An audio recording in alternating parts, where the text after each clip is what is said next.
Hey guys, I'm Fernando and welcome back to another vlog. First of all, just want to say thank you for all your support. I've just hit 100 subscribers, which is super exciting for me, and I'm looking forward to the next sort of milestone of hopefully 1,000, hopefully 1,000,000. That'll be the dream.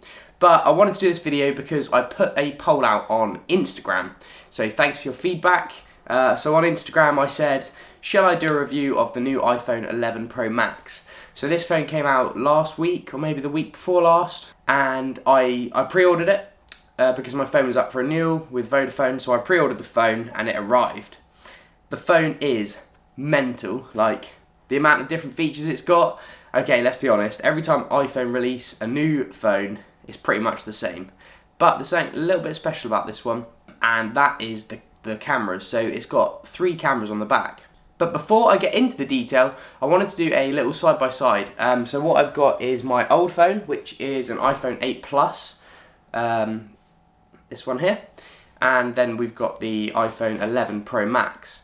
So the actual size of the phones are exactly the same in terms of the actual sort of what you're holding on to, but it's the screen size that makes the biggest amount of difference. So as you can see on the iPhone 11, the screen goes all the way up to the edges, which is really cool. And I know they brought out the iPhone 10, which had the same kind of screen, but because I was using the iPhone 8 beforehand, I'm very new to this. So in this video, I'm going to show you guys the 3 biggest changes to the iPhone 11 Pro Max that make it a little bit more impressive than the last sort of phone range that they brought out. So the first thing I wanted to talk about was the camera. So let's just do a quick side-by-side here. So I've got my 8 Plus and I've got the 11 Pro Max just here as well. So as you can see, this is in normal sort of mode. There's not a great deal of difference there. It's very sort of standard. I mean, the colours are slightly different. And as you can see, the iPhone 11 goes all the way up to the edges. But that's just normal photos. We'll take a picture of that.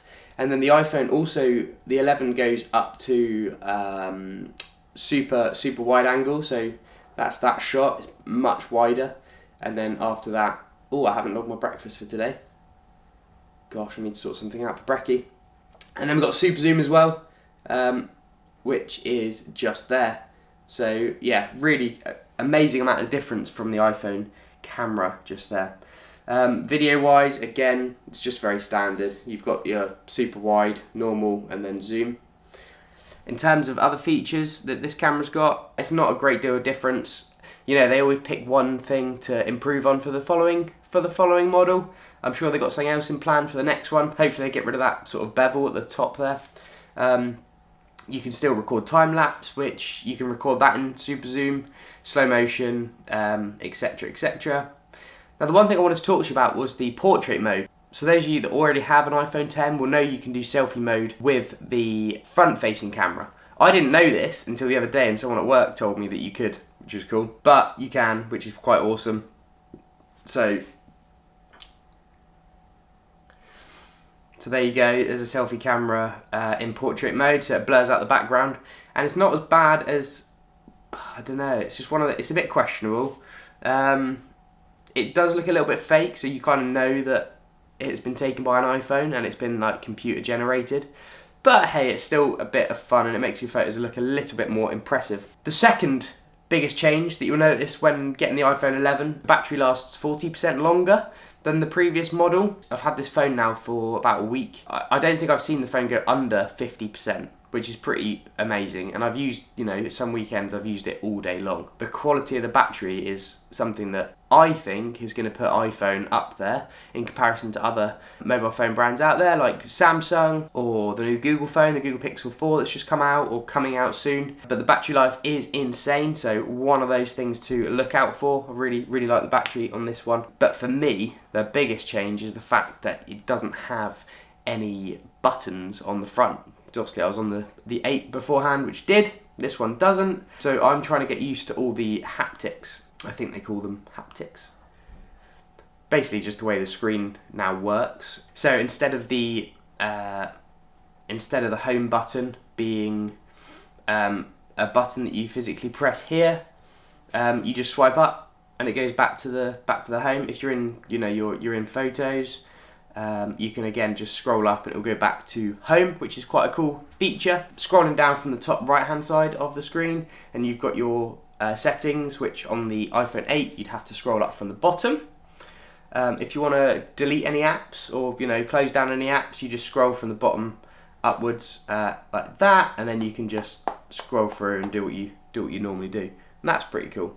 All in all, I think this phone, I love it. I really like it already. I love the frosted glass on the back. The frosted glass on the back's really, really nice. It's a nice change. It's all made of one solid piece. I will obviously have this in a case because I get very paranoid about dropping the phone and damaging it because I know how expensive they are to replace. This model here is the 64GB iPhone 11 Pro Max. The other new phones in the series, so you've got the iPhone 11, the iPhone 11 Max, I think, the iPhone 11 Pro, and then the iPhone 11 Pro Max. And obviously with Apple, every sort of model up you get a little bit extra, which is cool. But yeah, I rate this phone a solid 8 to 9 out of 10. It could have been, if it was a 10, I think you would have got rid of the sort of bevel at the top there, which is a little bit distracting. I mean, let's go into YouTube. Let me just show you some of the videos on here. Screw it, let's go on to one of my old videos. So let's look at this one. So you can just scroll and you can fill the whole screen, which is a really cool feature. So imagine watching YouTube videos and you can see the whole screen up to the edge. Now that's where the bevel will come in to its own. If you were to get rid of that, so perhaps the next phone that they bring out, they'll be able to get rid of that, fingers crossed. But that is quite nice. So great for entertainment. It really is good for entertainment. So that was a very brief overview, I guess, of the iPhone 11 Pro Max, which is pretty cool as a phone and much better than my iPhone 8.